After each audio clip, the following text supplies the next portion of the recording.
Ladies and gentlemen, thank you for joining us today. If you're not an ATA member, please consider joining at https://atalink.org/become a member. Today we are joined by Major General Craig Wills, Commander of the 19th Air Force at Randolph Air Force Base, Texas, to talk about leadership, what's going on in 19th Air Force, and the Pilot Training Next program, as well as the Pilot Training Innovation program. The views expressed in this presentation are those of the speaker and do not reflect the official policy or position of the United States Air Force, the Department of Defense, or the United States government. Please take advantage of the question and answer feature in Teams to submit your questions anytime during the presentation. There is no need to wait until the end of the presentation portion to submit your questions. The earlier we get your question, the more likely we are to get to it in the time allotted.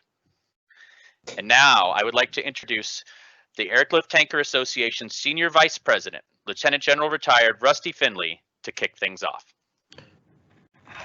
Well, hey, good afternoon or good morning, wherever you are, and thanks for joining us. This is the 6th in our series of professional development seminars that Airlift Tanker Association is putting on, and we're very, very honored today to have a great Air Force leader with us, Major General Craig Wills, the commander of 19th Air Force. 19th Air Force has a very broad portfolio, and he's got a big job. Today he's going to talk to us about pilot training transformation, but just a little bit of his background before we get started here. He like me actually, was a navigator, went to nav school, then was a Wizzo in the F-15 Strike Eagle, and then on to pilot training from there and back to the F-15. And he's had a broad career that has spanned many different theaters. He's had a couple tours in Korea, a tour in PACAF that lasted for a while, not a bad place to be. Has also wing commander at Incirlik for 2 years, which had to be a very exciting assignment as well. And then a year in Baghdad, which I also had the pleasure of doing. His was about 15 years after mine, but just got out of Baghdad and moved into the job here at 19th Air Force. So Craig, we're very happy to have you today, and thanks for volunteering to do this and talk about what's happening back to pilot training transformation. I know there's a lot going on, so I'll turn it over to you, and we're very anxious to get a chance to hear what you have to say, and then ask some questions at the end. And folks, please don't be shy on your questions.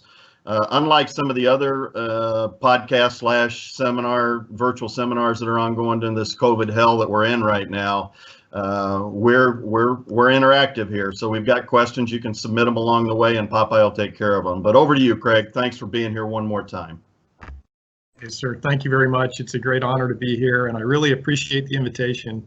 I've been really blessed in my career, honestly, a couple of times to be more closely associated with the mobility world. Had the great opportunity to command at Laughlin in the operations group there, and that's the first time, honestly, I'd really heard of the Airlift Tanker Association, and went out to the convention, I think in 2010 or 11, and was just really struck by the value of the association and the camaraderie that exists. And the comment I made at the time was, you could never do this with fighter pilots because it'd be a bunch of fistfights and it would degenerate quickly. And so I really have a lot of admiration for the ATA and especially for the mobility world. Very often when I'm speaking about air power or get asked a question, I remind folks that it's actually our air mobility that makes us special as the Air Force. If you look across the world, everybody's got fighters. I happen to believe our fighters are the best fighters. But truly, almost everybody, when they get their country strong enough, they'll go buy some attack or some fighters, those kind of airplanes. But it's our ability to project power around the globe that makes us truly special. And so my hat's off to our mobility airmen that are out there. I've also been really lucky to be engaged on one of the Facebook forums for the mobility air forces, and that's been incredibly valuable to me personally and professionally. So if you're listening in or catching up with this later, I really appreciate your service, and I really appreciate the mobility heroes that are making it happen every day. So today I thought what I would do is talk a little bit about the changes inside of AETC, where we're trying to go, and I really look forward to your questions. This is not an uncontroversial topic, and it's not an uncontroversial time. And so next slide, please. So I'll frame it really by talking about the challenges. Why are we, everything that I'm going to talk about after this will make more sense once I sort of frame the issue. And so everybody out there knows about the pilot shortage. There's this thing that we call the red line, blue line. I first heard about the red line, blue line gap when I was a captain, and I asked the question that everybody asks when you get told about a big problem, which is, what are we doing about it? It turns out that over the years, we've tried a number of things, but the pilot shortage has sort of consistently been an issue. And then, as we know, up until the unfortunate problem we're having with COVID right now, the airline industry just continuing to boom. And there's certain demographics with this that we just know this is going to be a consistent challenge. So the Air Force right now, depending on what day you take the sample, we're about 2,000 pilots short overall. And quite frankly, other than the temporary slowdown that we're experiencing with COVID, we expect that challenge is going to continue. So there's no question that we're going to have to do something about that. We've got to find a way to solve the pilot production situation. There's really two parts of it. There's a lot of parts of it probably, but two really important parts of it is retention and production. So in the short term, we've seen a little bit of a difference in retention just simply because the job market has cooled off. But as we look at the future of the Air Force, the production really matters a lot, because if we're going to have lieutenant colonels in the year 2035 and 2034, we have to produce them now if we're going to have trained pilots as lieutenant colonels. And right now, the level of production that we're at is not sufficient to get to where we need to go. So that's clearly on my mind. The second piece is the 21st century. As we look at the Air Force of yesterday, General Finley and I, were comparing notes briefly before this, and we've been in a lot of the same places. But if we were to continue that conversation and talk about what it was like in those places and then what it's going to be like in those places, I think we'd all come to the conclusion that the future looks different. Just look at the global pandemic and what we've learned about connectivity. Look at what we've learned about what happens to the global economy when there's major disruptions. Look at what's happening in cyber and what's happening in space. We know that our enemies, or potential enemies rather, continue to invest huge amounts of money in things that are particularly concerning to the United States Air Force. Anti-access, area denial, hypersonics, space capabilities, all of those things uniquely threaten us, because our unique role as the Air Force and certainly the Space Force has a huge task of it, is to provide top cover for America, to control and exploit the third dimension to protect our country. And that threat scene is getting more and more complicated, which means that our training system needs to adapt. The airmen that we push out the other side of the door with wings on their chest have to be better than I was when I graduated from nav school or pilot training. And so that's an imperative. That's not optional. We have to get better. Victory is not assured. And then finally, there's an innovation imperative that goes beyond all of this. And I'll ask you to go to the next slide, and I'll talk a little bit more about this. And this is really simply the idea that, the world has changed. I usually ask people, I hold up an iPhone, and there was a time when you might say, hey, who has one of these? But now the question is there anybody that doesn't have one of these devices? And the answer is really, there aren't very many people left who don't have some kind of access to the internet and some kind of a mobile device.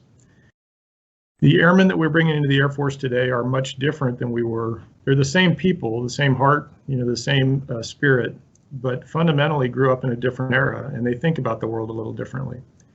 We used to have a term called multitasking. General Finley probably remembers when this term, first came in vogue, and we were all like, what does that mean? And that, if you really go back in the Wayback Machine, you can remember when Windows 95 came out and you could actually have more than one window open at a time on a computer, and that was a big deal. But for the lieutenants and the airmen that come into our Air Force today, their whole lives they've been multitasking. It's not unusual for them to have 2 or 3 screens open, 2 or 3 types of communication going at the same time, chat groups, different threads. That's just normal to them. So, when you look at the way we are in the Air Force, if I gave you a cell phone, that's connected, a smartphone, and I gave you an unlimited line of credit and I gave you 30 minutes, the question is, what couldn't you do with it? Is there anything you couldn't do if I gave you 30 minutes with an iPhone or an Android and an unlimited credit card? And of course, there's almost no practical limit to what you could buy or what you could arrange or who you could talk to. But if you go inside of an Air Force workplace or Navy or Army, anywhere else, and you give somebody a CAT card and you put them in front of their services portal and give them 30 minutes, you'd ask a different question, which is how much can you get done in 30 minutes? That's important because these new lieutenants and the new airmen that come in, they expect the Air Force to be who we said we would be. They expect that we're going to be technologically cutting edge. They expect that they're going to have access to the best tools and resources and the best leadership. And we've got some work to do. And so what I like to say is that there's a gap between how we currently live and a gap between how we train. And the difference between those two arrows is measured in trust. We can't expect to bring in high-performing college graduates who want to serve their country and be the very best in the world, and then provide them tools and resources that are subpar. It won't work. It'll be a retention problem in itself, and it's a sign that we're behind. And so that's what I refer to as the innovation imperative. And we've got to make our Air Force who we say we are, and we've got to make our training programs keep pace with the world as it is and as it's going to be, not how it was. Next question, or next slide, please. So, as we look at ways that we've responded to these kind of twin threats, we've got a number of initiatives in the hopper. And in the interest of time, I won't go into great detail on all of them, but I'll just run you down a few of them. And all of these are basically happening within the last year or year and a half or two. The most interesting one to many of our audience will be what we're calling UPT 2.5. And so very briefly, UPT 1.0 was T-37s and T-38s where everybody flew the same airplane. UPT 2.0 is what I refer to as what we're doing today, which is dual track pilot training or specialized undergraduate pilot training. We know that with the advent of artificial intelligence and quantum computing and advanced simulation and VR and AR, that someday there's going to be something different. If you just use your imagination and think about the pairing of AI and quantum and the cloud and think 10 years down the road, what should it look like? That future would nominally just call it UPT 3.0. Between today and the future, we've had this experiment called Pilot Training Next, and we've learned some important lessons. And so the attempt to field those first early lessons out of Pilot Training Next is what we're calling UPT 2.5. It's an acknowledgement that it's a software upgrade of the current pilot training system. It's not a brand new operating system, if you will. And it tells you that we've got some work to do to get where we finally want to go. I'll describe UPT 2.5 in a little bit more detail here in a minute. We're on track with that. We had originally decided to launch a small group tryout here at Randolph, and in fact we did on the 15th of July. But the team Advance has been so far ahead of the pack with respect to innovation. Each of our pilot training bases has been running an innovation flight for about the last year and a half. And the Advance efforts, frankly, were just really, really mature. And the wing came to 19th and said, hey, we'd like to start full scale with UPT 2.5 in July. And so we looked at all of it and decided to accelerate the leap. Part of the reason we did that is because of COVID-19. The simple fact of the matter is that we've had to reduce our output and our production because of the need to take good care of our people, which is obviously paramount. And so we went ahead and we're taking a little bit of programmatic risk by launching early Advance. The next initiative is going to be exciting to some folks, certainly to our Guard and Reserve components. We call it the Accelerated Path to Wings. And it's really simple. We thought about it. The team was putting their heads together one day and said, if we could do single track or single airplane pilot training in the T6 and produce a really good high quality graduate as we've demonstrated we can, why couldn't we do the same thing in a T1? And so we had tried that a couple of years ago. We had brought in some experienced folks that were going to Guard, I think a Guard and a Reserve unit, and we had put them through T1 only training, and they've done magnificently. But the real challenge is, could you do that with a basic pilot training student? And we think you can, but there's only one way to find out. And so on the 3rd of August, we launched the XPW small group tryout here at Randolph. Now this is really important because the T1 has a limited lifespan. We'll begin to divest in the T1 airplane between FY23 and FY25. And so it's imperative that we find new ways to train. But we know between now and then, we're going to have extra capacity in that airplane as we lean heavier on the T6. And so the question is, can we use the remaining capacity to produce more graduates? I'm really excited about it. I think this is the most exciting, frankly, of all of the initiatives, because it'll give us a good grip on just how much you can do with a brand new student.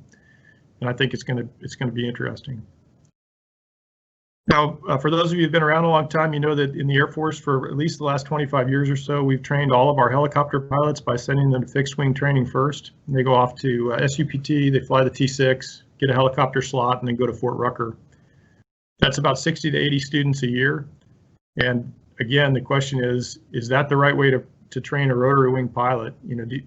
And I've actually had people tell me, the key to success in the way that we train rotary wing pilots is fixed wing formation and fixed wing aerobatics.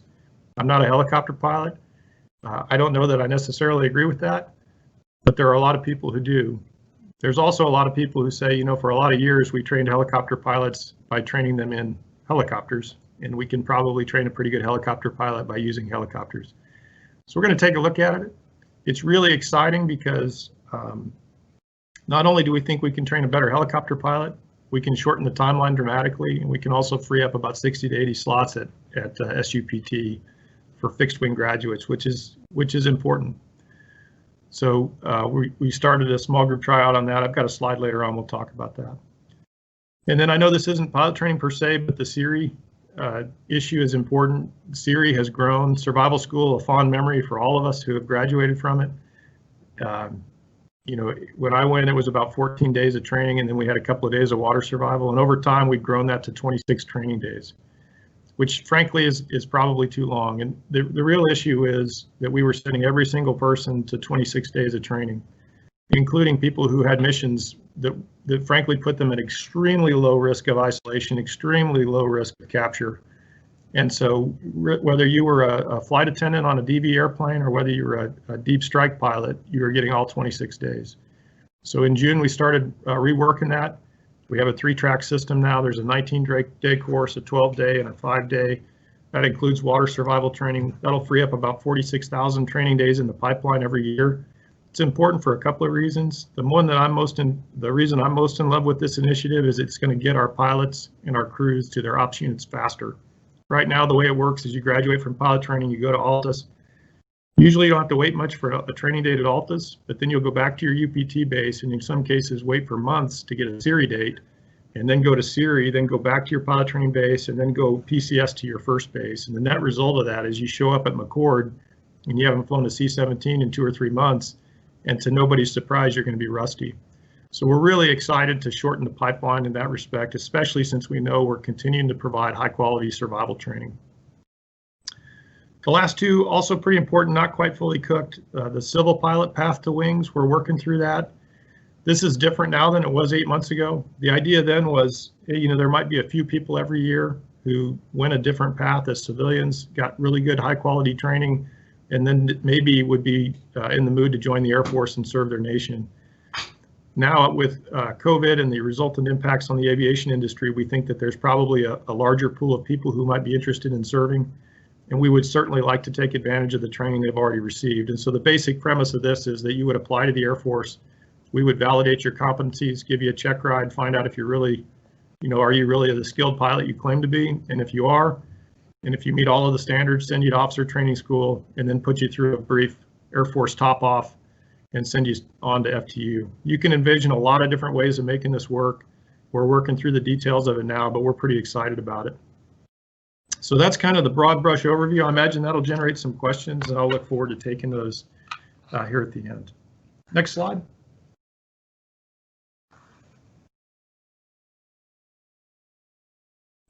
So the next thing I kind of want to just pitch you is a different way of thinking about the world.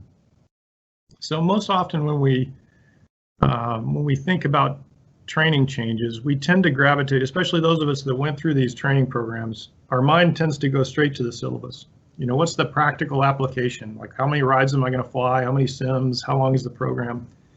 But for just a moment, let me pitch you the idea that there's sort of two halves of any training system. There's the half I just described, which is certainly important, which is the physical. How does it all fit together? What are the nuts and the bolts? Where's the little flow chart I have to highlight on my grade book to graduate? But the second part of that I want to talk about is the idea that underpins the philosophy. So right now, if you If General Finley, you would very well recognize, if you went to pilot training, you would be both warm-hearted and sad when you got your first set of books and equipment. You'd be happy because you'd remember the first time you checked in and how fun it was and how exciting your future will be. And you'd be sad because we would hand you the same basic stuff we handed you when you first showed up for NAV school a day or two back. And in fact, when I went to NAV training, they gave me a poster of the T-37 cockpit. They gave me a few books, but only those books that I was allowed to have. And they wouldn't even give me my boots or my flight suit until 2 days before training because they were afraid my boots would be shinier than somebody else's and I might have an advantage in flight commander ranking.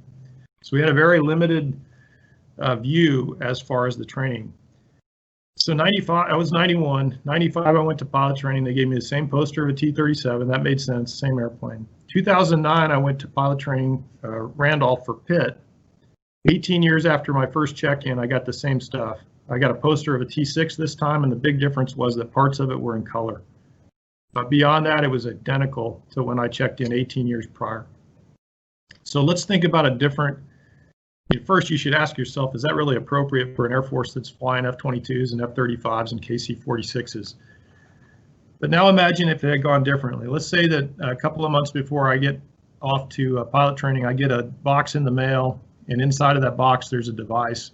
I log into the thing, and when I get into it, I'm connected to my learning management system already.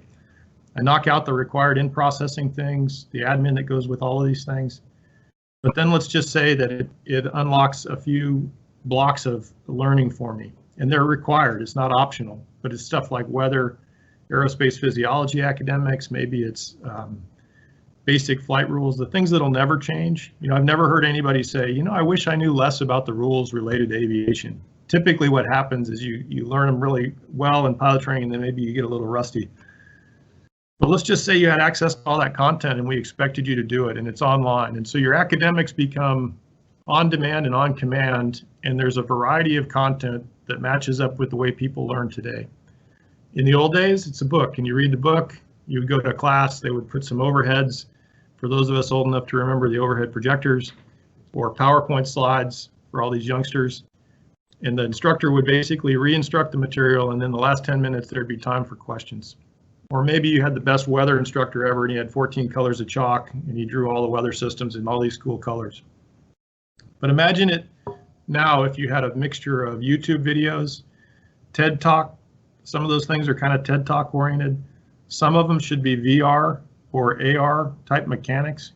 You know, we used to, and probably still do, a lot of people will draw the fuel system or the hydraulic system as a good way to learn it. And I think that's valid.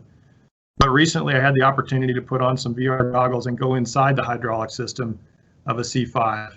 And let me tell you, it's a lot easier to picture it when you're watching the hydraulic fluid flow in the system, and you can see when there's a leak, and you can see when the circuit breaker pops, and you can click on those things in the virtual reality world. Why wouldn't we have that available so that people understand the systems? So this academic content would be a mixture of all of these things. Some of it would be just reading, some of it would be PowerPoint, some of it would be VR and AR, some of it's taped, or not taped, but recorded presentations, and you can have it anytime you want to. So you do the required stuff, and then when you show up to pilot training or CISO school or wherever, you log in, and the very first thing I want to do is test you. Let's find out if you did your pre-work. And for those of you that are flying airliners out there, you know that the airline industry has a much more of what we would call a big boy and a big girl approach, which is send you the material, and when you show up on day one, you should know it. Well, why shouldn't we do that here? If you pass the test, that's great, you get to stay in pilot training. If you don't pass the test, you wash back a class because you weren't ready, and it counts as a failure. Now, once you get into the training, imagine that everything is connected in the cloud. So if you go to an old, what we now call a legacy simulator, you know, one of the freestanding big old $25 or $30 million flight simulators, imagine that everything that you do in there is uploaded to the cloud and you have access to that through your device. So after your sim, you can go in and you can review what the instruments look like. You can hear the recording of your instructor talking to you in your ear. You can see where the airplane flew. That would be pretty sweet. Of course, you'd have access to your grade sheets and et cetera. Now imagine that instead of having just a wall poster taped to your wall and sitting in front of that thing with a plunger in your hand and in a cardboard tube pretending to be a stick and throttle and chair flying, Imagine now you have what we call an immersive training device, which is essentially a low-cost simulator that's built, right now they're built out of off-the-shelf gaming computers and video games. The stick is like an F-16 stick or a F-18 stick, and the throttle is an F-15 type video game throttle. But our pilot training next team has pioneered this stuff and worked with industry to write the right codes and get the right aero models. We've got stick and rudder, a gaming chair, and we've improved these to the point now where we have force feedback in the stick and the rudder pedals. You have a virtual reality headset, and I've got one of these things in my house. My instructors will tell you I don't use it enough, but it's phenomenal. So it's not a full-up simulator, but it doesn't have to be. You have the opportunity to go do training in it. We've been working with various companies to provide artificial intelligence instructors, and so we have AI teaching people parts of how to do aerobatics today. They're inherently cloud-based, which means your instructor can put on his or her headset, log in, and they can be in the airplane with you while you practice. And in fact, our pilot training next teams haven't lost a single sortie due to COVID because they all had ITDs in their house, and they kept this remote sim instruction going the whole time. And this is truly the wave of the future. The price point on these things right now is sort of in the $10,000 to $12,000 range. We've improved them. We're working with DIU to field what we call the Air Force Common ITD platform. We think the price point on that will come in, it won't be $15,000, but it'll be pretty awesome, and it'll be well less than $100,000. And the vision is that everybody has access to one of these things either in their house or in a learning center or in their dorms. And in fact, if you go through the program at Shepherd today, they'll issue you an ITD in a Pelican case. You take it home and bolt it to your desktop, and it's stick and throttles and all that kind of stuff. This is truly the wave of the future. And again, it's uploaded completely to the cloud and it's connected. When you fly in the airplanes, they're the same airplanes. If you're a T-38 person, unfortunately still the same airplane, but now we've got a mount for the iPad to mount into that thing. We've got a GPS puck, an ADS-B puck that feeds information to the iPad. And you can know exactly where you flew, and you have all the data available to you. And the same thing for your T6s. So everything is connected in the cloud. So you might ask yourself, so what? What's the big deal? Where's all this going? Imagine, and if you think back to your pilot training experience or nav training or wherever you've done training, a lot of your success came down to how well did you filter all the various inputs that you've gotten. And I think that's important. We really do want people who can put together complicated stuff and find out what's important. But the name of the game is to provide better training. So what if the artificial intelligence could comb through all of that data that's in the cloud and provide you useful suggestions? So imagine that every night I get an email from the machine, the Borg, and it says, "Hey, Pulse, good job today, buddy. Good day today. But here's the big three things that you're not doing a very good job on." And maybe it's airspeed at touchdown, maybe it's airspeed in the final turn, and maybe it's pattern spacing. And so you go, okay, great, thanks. My IP already told me that I wasn't any good at any of those things. What if the AI said, hey, the common theme between these, the most important part of all of that is your pattern procedures and what you were doing approaching the break. So why don't you review the following lessons, and it keys you back to some content. Hey, go review the following 3 lessons, and then meet me in the ITD. And when you log into the ITD, it says, hey, Pulse, I'm glad you came over. I've teed up the following practice profiles you need to practice like 10 times.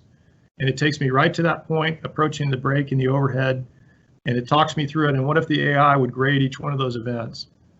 And imagine I have that capability. Pretty cool. The opportunity to really tailor my training. Now imagine that I'm the instructor in this scenario, and I'll tell you the biggest issue with our instructors is time. They're so busy trying to train students. We don't often have the time. Not every one of our students is going to have this custom experience where it's you have the whole day of one IP. That's just not how it works. But imagine the IP gets the same email and says, hey, you're going to fly with Wills tomorrow. These are the big mistakes that he's making. This is the homework we gave him to do. You can click to see if the student did the homework. And more importantly, what if it tells you, hey, as an instructor, you should review the following instructional techniques so that you can do a good job for this particular student. And oh, by the way, here's some suggested flight profiles based on where the student is in the syllabus. So that's what we mean when we talk about connecting things with an integrated and synchronized cloud-based user experience. So I'm sure there'll be a question or two on that one, but that's the big idea. And if you think about that, I'm talking about it in the context of pilot training, but if you think about it in the context of every other kind of training we do, we think that there's some applicability. As I mentioned, we're working with DIU to not only to get the common immersive training platform built, but also to get the learning management system and the data architecture in place that would support this, because truly this is a big lift. One of the other things we're working on is remote simulator instruction with our teammates at AFMC.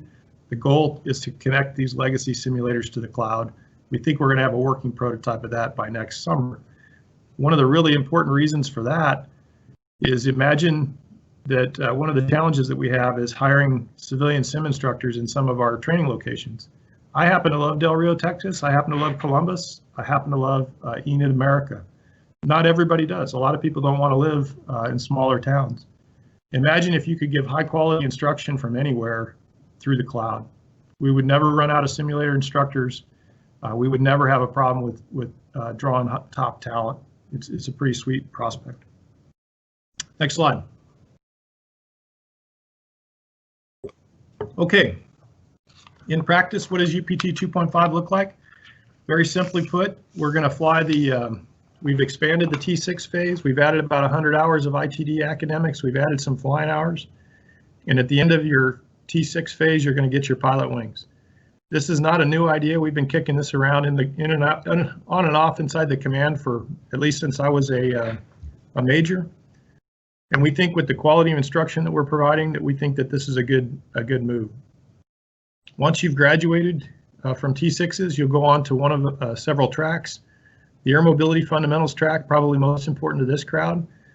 In the short term plan right now, it's about a 3-month program, with the real key being to focus on air mobility fundamentals. We have an air mobility fundamentals portion of our T1 training now, but I would argue that it's a little bit outdated. Right now, it's sort of an orientation of different things that you can do in Air Mobility Command. Wouldn't it be a lot more fun if we focused, I don't know if fun's the right word, but I think it'd be a little bit more effective if we focused on what AMC is going to need for the 21st century. Complex mission management, the opportunity to work through the flight management systems, the opportunity to integrate a lot of different inputs in a dynamic environment, really solid en route skills, really solid fundamental air mobility skills, and then some specific training on the different facets of the air mobility mission. So I think we have some room to grow. In the short term, as I mentioned, the T1 is going away. The team at Vance will fly a modified T1 syllabus, the 2.5 syllabus up there. It's about half as long. The reason for that is we don't have the ITDs in place and the simulator capacity yet for that team. For those that are going through UPT 2.5 at Randolph, they'll go through a sim-only AMF course, and that's being taught by our Pilot Training Next team here at Randolph. We'll compare notes between those two syllabi over the next 6 to 8 months and really be in a good position. We've also invested, I just signed an order yesterday or a contracting approval for about a $6 million investment in the AMF course that's primarily designed to get the right technology and tools put together. For those that are going on to bombers, there'll be a bomber fundamentals course in the T-38. We're working with our partners at 8th Air Force on that. And then for those going to fighters, there's a fighter fundamentals course. The primary difference between UPT 2.5 and the current system is that we've combined IFF as it was and phase 3 of UPT for the fighter folks. The truth of the matter is that we're behind on innovation in the T-38 side of the house. Naturally our efforts have been on the T6 side and on the mobility side, but we've started a small group tryout at Vance as well to start working with new learning methods on the T-38. I should stress that one of the biggest parts about UPT 2.5 that matters the most is this idea of an adult learning model and student-centric learning. If you think back to, for those of you that went through Air Force pilot training, if you can remember a scenario where you got ahead of the class and think what happened to you when that happened, most of you will say, hey, when I got far ahead of the class, I got sat down and held back. And in fact, that's how it is. When students get too far ahead of the class, their flight commanders tend to sit them down. We don't have the same mentality as, the mentality we have today is if you're getting that far ahead of the class, let's push you into the class ahead and keep you moving. But for years and years, if you got too far ahead, we sat you down. Well, the new way of looking at the world is, hey, we think that about 80% of the time learners will learn faster if you give them the tools. So why don't we encourage the students to take more responsibility for their learning? Why don't we build syllabi that are a little more flexible so you can kind of go left or right at times and you know, kind of go where the learning is taking you. So we're trying to find that perfect balance of rigidity and flexibility. But the idea of focusing it on the individual learner is really central to all of this. We're also going to ask more of the students. You know, instead of kind of drawing the same profile out of the hat and hoping that the weather's crystal clear and then kind of flying everything exactly as you chair flew it, we're deliberately introducing changes into the mission profiles. And we're trying to make a more dynamic environment to, again, get after the fact that the 21st century is a different beast. So there's a lot more than meets the eye. This is the basic, the crux of it for now. Next slide. This is just a real brief review of the accelerated path to wings. It's pretty straightforward. You're going to fly the T1 wholly throughout. We're working, by the way, also on our introductory flight training and introductory flight screening. We think that there's an opportunity to download more training into the IFT side of the house. And we think that that'll also make this program a lot more successful. The follow-on iterations of this have more training left loaded into IFT. Next slide. I'm running myself out of time. The next slide will show you the Siri transformation. This is really, or excuse me, the helicopter transformation, sorry. This is really just to tell you that we started a small group tryout up at Fort Rucker on the 6th of August. The next, about 6 weeks from now, we'll start small group tryout number 2. And the second one, we've actually contracted for some rotary wing training from a commercial source, much like we do with IFT. The number of hours overall is going to stay about the same, but you're going to get a head start with about 50 hours of rotary wing training from a civilian provider, including 10 hours of instruments. So between these 2 small group tryouts, I think we'll be in a really good place by the spring, summer of next year to know the path forward for rotary wing next. We have a lot of work to do, by the way, to get the sims and the devices on the rotary wing side caught up with where we are on the fixed wing side of the house. Next slide.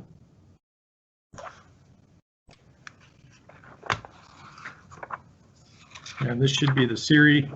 And on the Siri, what's been interesting, you know, as a really slow, loud, and tall and conspicuous evader, I do not have fond memories of Siri. In fact, we were having dinner at the end of the course, and our staff sergeant trainer said, you know, Lieutenant Wills, after watching you come up through the woods yesterday, I asked myself, is it possible for a human to make more noise in the woods than Lieutenant Wills?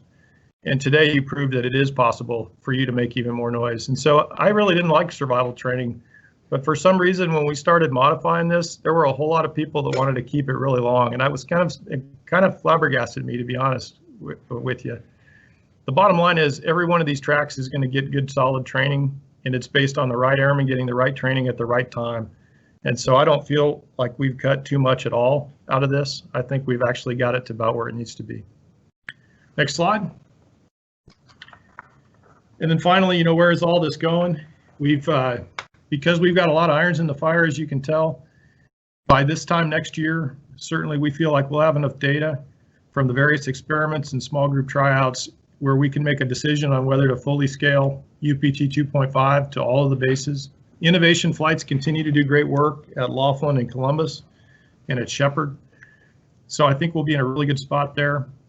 We'll find out on the accelerated path, the viability of using the T1 only program. If that's viable, we plan to use every drop of capability in that airplane until it goes away. And we think that that, again, could net us a pretty substantial increase in production. We've got more work to do on civil pilot path to wings and the remote sim instruction. And then finally, I'll just say that we're going really, really fast, but the inputs from our customers are really critical to us. We've got teams in that are cross sections of the, or at least we have representation from the various major commands. At the end of the day, every one of our students is our report card. If the customers aren't happy, we'll go find a different way to do this. But there's no question that we've got to innovate. We've got to accelerate our innovation. We've got to accelerate our change, or we will lose. And I think you'll hear General Brown talk about that a lot more in the days ahead. So I'm really proud of the efforts that we've got underway, but I acknowledge fully that none of this is fully cooked. But the stuff that we do have in the oven smells pretty tasty right at the moment. So with that, I'll turn it over to questions. Sir, thanks so much for those. I'm going to jump right in here with the questions and answers since we do have a lot. The first one is from Mark Dillon. He says, hey, Pulse, congrats on leading 19th Air Force. Really appreciate the breakdown on all the AETC initiatives and SGTOs. If these were all initiated, how fast could we expect these initiatives to reduce the big red/blue line disconnect? Fly safe and all the best to the girls. Hey, sir, good to hear from you. That's awesome. The bottom line is, actually, I think that we could, realistically, I think we could begin closing the red line, blue line gap as soon as next year. I think if everything worked perfectly, it's hard to tell. I don't want to overpromise, but I think that if we had a good plan put together and we fully sourced it, there's no question that I think we could make real progress in the next 3 to 5 years. So there's a lot of TBD in that, sir, because of the, right now, for example, with accelerated path to wings, it makes a big difference. If it takes 2 months longer than what we're currently planning, it makes a big difference than if it takes exactly the 6 or 7 months. And so we'll know a lot more in the spring, but I think we can make real progress in the next 3 to 5 years. Over. Copy that, sir. And the next one, we're going to go to the other end of the spectrum. We've got Second Lieutenant Myers asks, what leadership challenges have you faced in trying to implement these initiatives? Yeah, I only know one Lieutenant Myers, and he's an Arizona guy, so I'll answer this question. It's a great question, and what I found, there's lots of books out there on innovation and change management, and what I found is I hadn't read enough of those books. There's change is really hard for us as humans, and we're really, really fortunate in this business because everybody that we deal with is passionate about our product and they're passionate about what we do. And the truth of the matter is there's a lot of folks that say, hey, if it isn't broken, don't fix it. And we have a pretty good pilot training system. In fact, it's been the model for the world for a really long time. The problem, of course, is that it's not as relevant as it can be at the moment. And so the challenge has been to try and explain what we're doing in a way that people can recognize that it's not all about just cutting the syllabus. We've had to make hard choices in AETC over the last few years with respect to production, and certainly the world has driven some hard choices. But trying to get the message out has probably been in a consistent and repeatable way that allows people to buy in has probably been the biggest challenge. And as I mentioned earlier, there are some folks who are just really, really attached to the way it used to be. There used to be a joke out there is, how many F4 guys does it take to change a light bulb? And the answer was 1, to change it, and 3, to talk about how good the old one was. And the fact of the matter is there's a lot of that in our Air Force. So that's been a big challenge for me. But what I found is once you explain to folks the why, you explain how things are, where we're at as an Air Force, then you get a lot better success. So excellent question, Lieutenant. All right, the next question is actually, what can you tell us about the T7 development and fielding, and how will this impact all these transformational efforts? Yeah, that's a great question. The T7 is really shaping up to be a great airplane. I'm not the right guy probably to give you the very latest on where it's at in development. What I will tell you as the end user, it can't come fast enough. It can't be good enough. We have got to produce, that airplane needs to be here on time, and it needs to be absolutely relevant from day one. And what I mean by that is that we're working closely with the various agencies. We can't have a situation where the airplane shows up and there's no immersive training device for it at an acceptable price point. We can't have a situation where the airplane shows up and it doesn't reflect the latest in terms of the way students learn and so forth. So I have a great deal of confidence in the program, but we have a lot of work to do internal to the Air Force to make sure that it shows up on time and is as relevant as it needs to be on day one. In terms of the changes we've made, you might have read a lot about ACC's Reforge initiative. The 2.5 proposal or 2.5 system nests very, very well with ACC's plans, but we have a lot of work to do with our brothers and sisters at ACC to iron out the final details on that. Over. All right, copy that. We have 2 majors that have the same question, so our PME must be working. But with all the changes in the undergraduate syllabus, what are the changes being made to the graduate FTU, B course, etc. type courses? Yeah, that's a fabulous question. And in fact, that's one of those, this is one of the areas where I think we have a little bit of work to do, because the FTUs the FTUs are the next step. So if you kind of look at the three legs of the stool of excellence in aviation production, there's one part of it that's production, there's one part of it that's throughput from the FTUs, and then there's one part of it is absorption out in the MAF and the CAF. And right now that cake is really a little bit uneven. Actually, I would say it's actually pretty well balanced right now. But as we ramp up production, we need to make sure we have the throughput in the FTUs, and we need to make sure that the MAF and the CAF and AFSOC can absorb what we're producing. We have some work to do to make sure that all of these changes are perfectly well synchronized.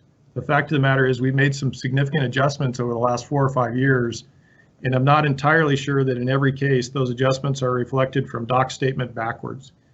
So recently was on the road with General Holmes to talk about training at some of his bases, and been talking certainly within our own, and we found that there were in fact a couple of areas where we had some maybe misperceptions about what changes had been made and why. There's also how this always goes. There are a lot of people out there that think we've introduced VR and changes on a massive scale in our training systems, and it's simply not true yet. We have a lot of work to do to get all of this fully fielded. So anyway, it's a great question, and for those of you that are in operational units, what I would tell you is I really need your feedback. We have an aircrew graduate evaluation program, and frankly, our survey return rates are nowhere close to where they need to be.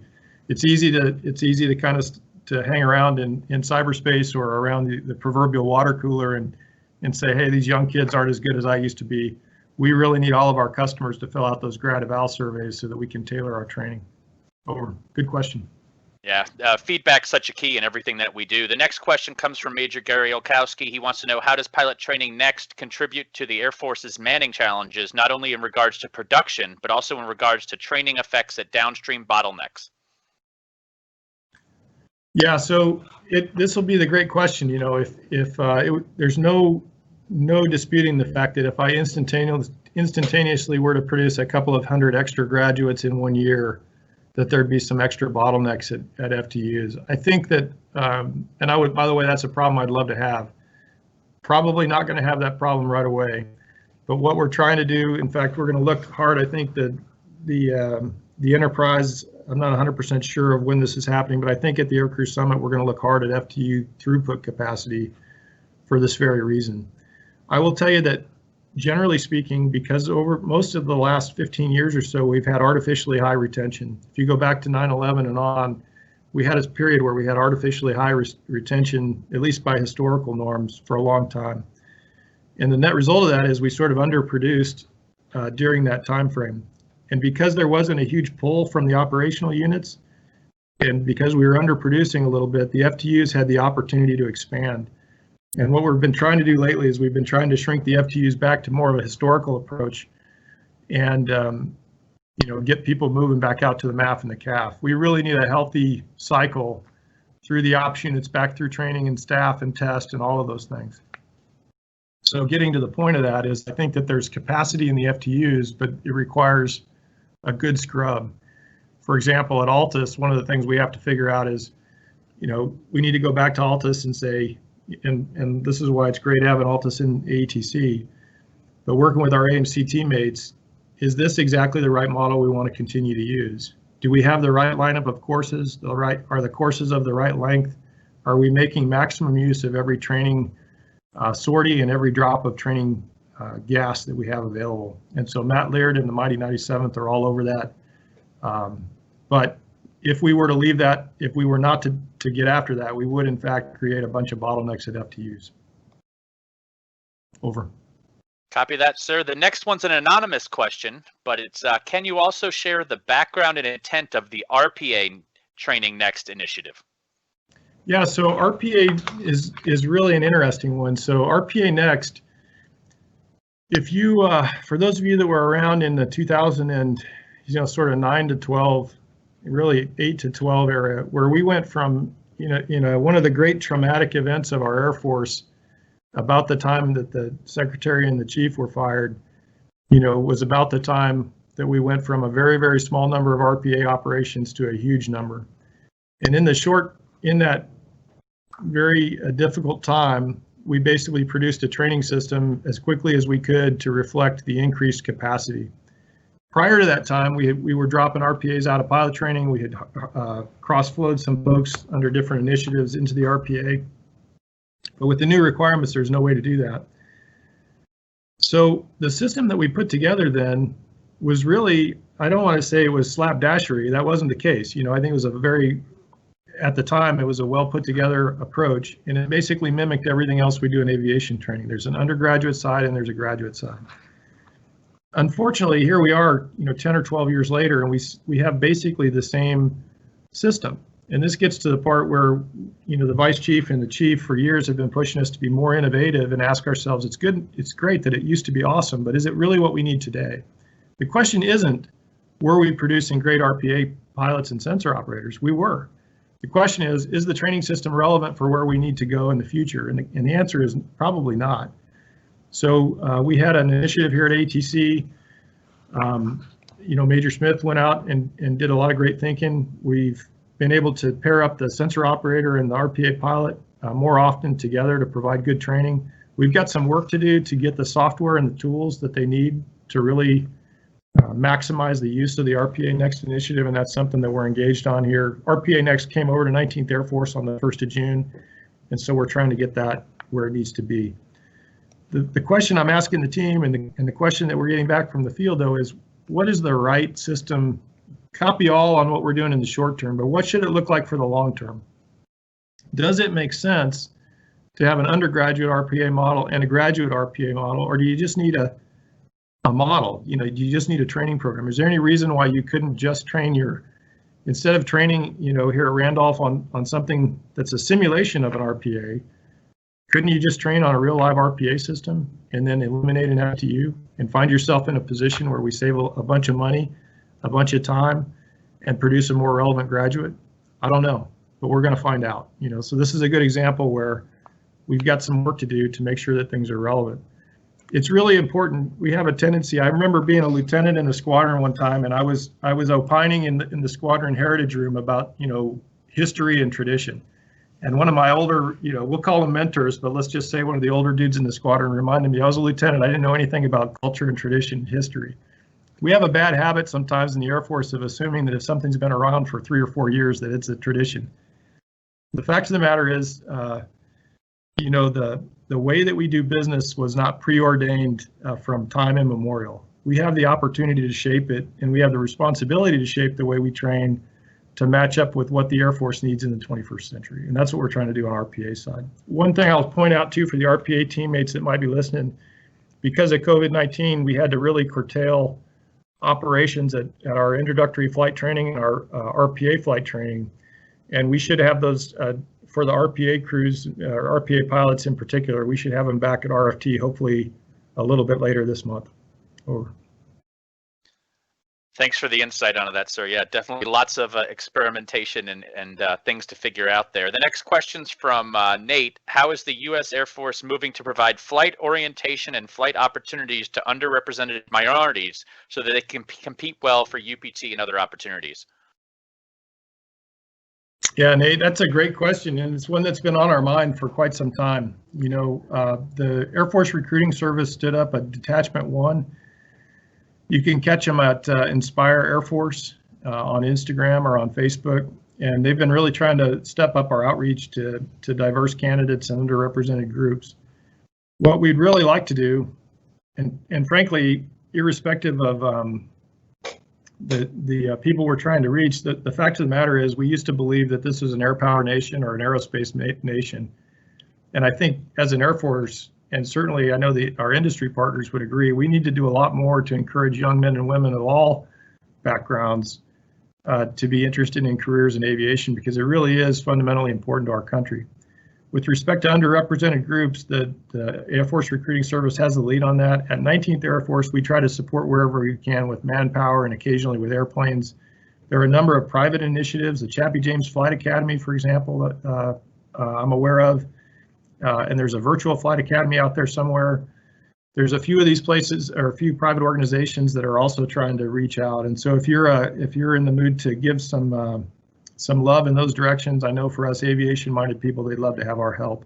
But the long answer to a short question is we have more to do. We're paired up with the recruiting service where we can, and they're really working hard on this front. Over. Yeah, lots of hard work going on there. There's one follow-up question. This was from Major Elliott, a Joint Mobility Fellow, in regards to one of the other question. And the concern is that would the UPT 2.5 students possibly struggle when they hit a legacy firehouse schoolhouse with a drastically different form of training than what they were used to and trained in? Yeah, that's a great question, Major Elliott. And I'll tell you, one of the things that we're hoping to learn with UPT 2.5, you know, when it comes to pilot training next, the graduates have actually performed pretty well. There's what's unfortunate about these things is that you know, nobody hears or nobody remembers all the students who did really well, but if one particular student struggles, then it's the exemplar that everybody, you know, it's the stick everybody beats you with. And we have actually had 1 or 2 students that struggled in follow-on training. But the point I try to remind people is that Pilot Training Next wasn't designed to create a superhuman pilot. Pilot Training Next was designed to produce an equivalent product in much less time. And so when you look at it from the perspective of, hey, I have, you know, well under 100 hours in the T6 as opposed to 13 months of training, and I show up and I do as well as the guy or gal sitting next to me, that's a huge victory. We have had a couple of people struggle. With respect to the different learning approach, you're spot on. If you go from a adult learning model, student-centric learning, and then you go into the next, we've even seen this in pilot training, you go into the next phase of pilot training and you get the, what I'll call the classic approach, it can be a little bit of a shock. And so we're going to have to live with that, quite frankly, until we can propagate the adult learning models. Our alternatives, we really are always kind of stuck with this alternative, right? We can not innovate for fear of it's just going to be hard and we wait till everything is perfectly cooked and fits together perfectly well, or we can forge on ahead and trust the fact that our airmen are going to adapt. And that's currently our model. What we need to make sure we do is, 1, get good feedback from the field. 2, we have to do a better job here in 19th of communicating what we're up to and spreading the lessons that we're learning. Great question. All right, sir, this is going to be the last question, and I'm going to ask you to try to be brief with it. But Pilot Training Next is based on the mastery-based training with emphasis on AR and VR experiences. When will the Air Force move forward and start allowing VR or simulation to count towards hours for the pilot training candidate selection method? Yeah, that's a good question. I don't know is the shortest answer of all time. I mean, you know, one of the things I would challenge you to think about, we believe that one of the great lessons from Pilot Training Next is the value of seamless access to content or early access. What we have to figure out is what are the left and right boundaries of that. The PICSM, first of all, you know, we're looking hard at the pilot composite scoring method anyway, because we're not sure. What the PICSM has done a really good job over the years. It's done a good job of predicting whether a person would graduate from pilot training. It hasn't necessarily done a good job of determining how well you would do in pilot training beyond that. So we're actually trying to figure out, in concert with the HCA3, the Rated Diversity Initiatives and Recruiting Service and AFPC, is, are we really screening pilots the right way to begin with? We know that there's some biases built in to standardized testing. And PICSM is, you know, the flying time one is the ultimate discriminating factor. If you can afford to go private pilot flying time, you can automatically increase your score. Well, that's great if you have a lot of money, but when I graduated from college, I didn't have a lot of extra money, and we're automatically making it harder for people who have a different socioeconomic status to get into our system. So all of that is under review. We're nowhere close to giving credit for VR and AR on the PICSM. Over.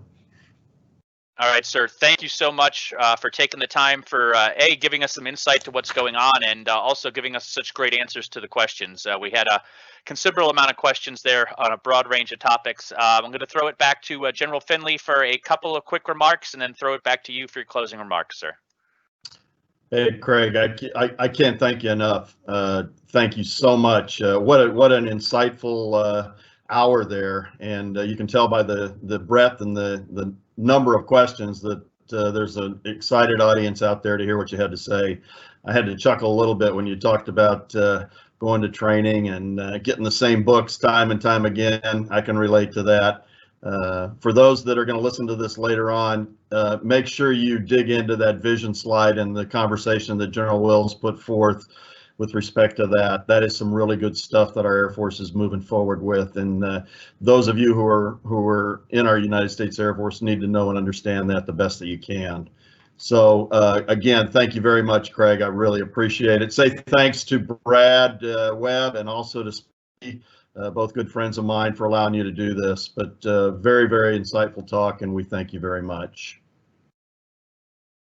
Thanks a lot, sir. It's been a real honor to spend some time with you. Thanks for the invitation. To my teammates out there from the mobility world, thanks for making me feel at home, and thanks for your engagement and your comments and your concerns and your critiques. None of this stuff is perfect yet, but we need your help. And I'll just close by telling you, if you're still in the Air Force, there's never been a better time to be in the Air Force. We've got an opportunity unlike no other generation has ever faced. We've got an opportunity to lead our country through this current pandemic. We've got an opportunity to shape our Air Force for tomorrow.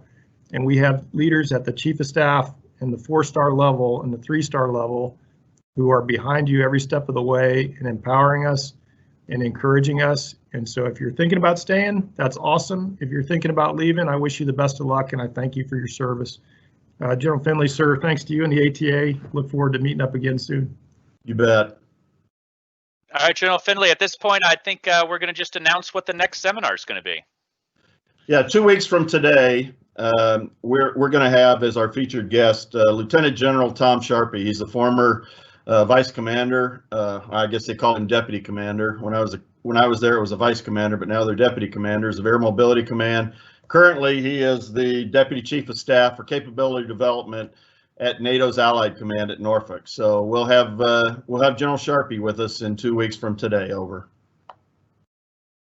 Great. Thank you today for everyone for joining us. The views expressed in this presentation have been those of the speaker and do not reflect the official policy or position of the United States Air Force, the Department of Defense, or the U.S. government. Please send any comments and suggestions for future topics and guests to us at admin@airlifttanker.onmicrosoft.com. Again, thanks for joining us and have a great day.